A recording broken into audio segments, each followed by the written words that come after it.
everyone and welcome back to the channel Literature Philia, your one-stop destination for everything related to English literature. So like you all, I'm also worried about the December cycle of UGC NET examination because आज आपकी date हो गई है 9 नवंबर और अभी तक कोई भी notifications are not out and I am also literally worried about how and when is December cycle is going to happen. So usually क्या होता है कि जब भी आपके एग्ज़ाम होने वाले होते हैं उसके अराउंड 1.5 से 2 महीने पहले आपका notifications and forms are out usually, but this time I am seeing that there are no forms or no such notifications given by the organization to us. But I read in the newspaper that there will be addition of one more subject to the list of the subjects included in UGC NET examination. तो उसमें एक subject include हुआ है. I think 83 subject है तो 84 बनाया गया है. And I think because of that there is a clue कि दिसंबर साइकिल होगी. बट मेरा ये कहना है कि जिनको भी यूजीसी नेट क्रैक करना है उन्हें इस दिसंबर साइकिल में कोशिश करनी चाहिए टू क्लियर दिस एग्जामिनेशन.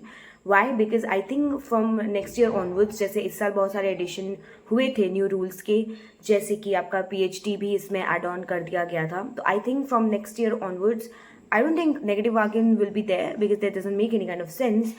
पर मुझे लगता है कि और अलग रूल्स आ सकते हैं जो कि आपके लिए बहुत ज़्यादा प्रॉब्लमेटिक हो सकते हैं. सिंस हम लोग एक पैटर्न फॉलो कर रहे हैं, we are been giving this examination with a similar pattern till now, but I think by the next cycle of June it can change drastically. तो it's just an assumption, people just don't come at me. I think that ऐसा हो सकता है क्योंकि ये pattern रहा है. Last year भी इन्होंने जून के टाइम पे ही चेंजेस किए थे. तो मेरा यही कहना रहेगा कि आप लोग इस दिसंबर साइकिल के लिए पूरी तरह से मेहनत कर लें जस्ट इन केस ये पेपर हो जाता है, जो कि मुझे लगता है कि अगर दिसंबर के स्टार्टिंग में फॉर्म आते हैं तो जनवरी एंड तक खींचेगा. मान के चलिए 15-16 जनवरी अगर ऐसा होता है तो मान लीजिए साइकिल कराते हैं. तो अगर ये नहीं कराते हैं तो they can merge into the June next cycle. तो उससे तो और ज़्यादा प्रॉब्लम होने वाली है क्योंकि there will be lot of students coming to the examination and the competition will be like literally so high. So I think कि अगर आपको clear करना है this examination, you should go forward for this December cycle. And for those who have filled the forms of different universities for PhD entrances, I hope that you are preparing your research proposal very diligently and keeping in mind that it should be very contemporary and the topic should be catering to the importance of research right now. So it feels like what is going on with PhD students right now is that we are getting hardly 5 to 8,000 rupees if they are net qualified into the central universities, which is a really funny thing because जो लोग 23, 25, 26 years के अंदर लाई करते हैं, they need to be financially independent. And how are you thinking that 8,000 rupees और 10,000 rupees are gonna help that particular person in their life? I mean इस 8-10 हज़ार से कुछ नहीं होने वाला. इनफैक्ट रिसर्च भी इज़ लाइक इम्पॉसिबल क्योंकि एक बुक आपकी 10-10 हज़ार की आ जाती है. So how are you imagining कि आप सपोर्ट कर रहे हैं एक 25-year-old PhD कैंडिडेट को?